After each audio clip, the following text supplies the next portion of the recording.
Hello friends, स्वाद cooking रेसिपीमध्ये तुमच्या सगळ्यांचं मनापूर्वक स्वागत आहे. आज आपण करणार आहोत पोहा. तर इथे चाळणीमध्ये मी पोहा इथे घातलेली आहे आणि साफ करून घेते. बघू शकता तुम्ही, ते पाहू शकता.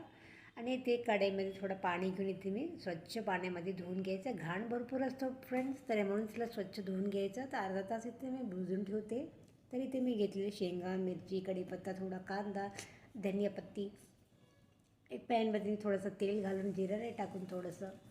त्यानंतर इथे मी शेंगा ह्याला आपण भाजून घ्यायचं छानपैकी, गोल्डन कलर होईपर्यंत भाजून घ्यायचं. कांदासुद्धा इथे मी घातलेली आहे, मिरची घातलेली आहे इथे, आणि काही थोडंसं कढीपत्ता घातलेला आहे.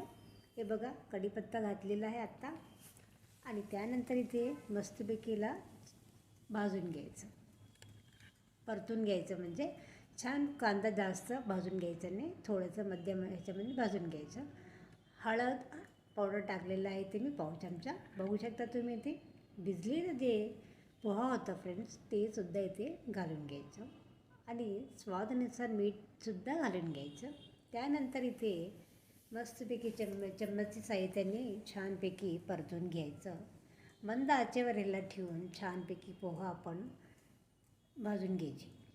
तर काय मग छान सुगंधित सुटलेलं आहे. तुम्ही बघू शकता फ्रेंड्स, मी कोथिंबीरसुद्धा टाकलेली आहे. ते वरून असं छानपैकी लिंबूसुद्धा मी इथे पिळलेली आहे. बघू शकता तुम्ही, पाहू शकता किती छान कलर आलेला आहे.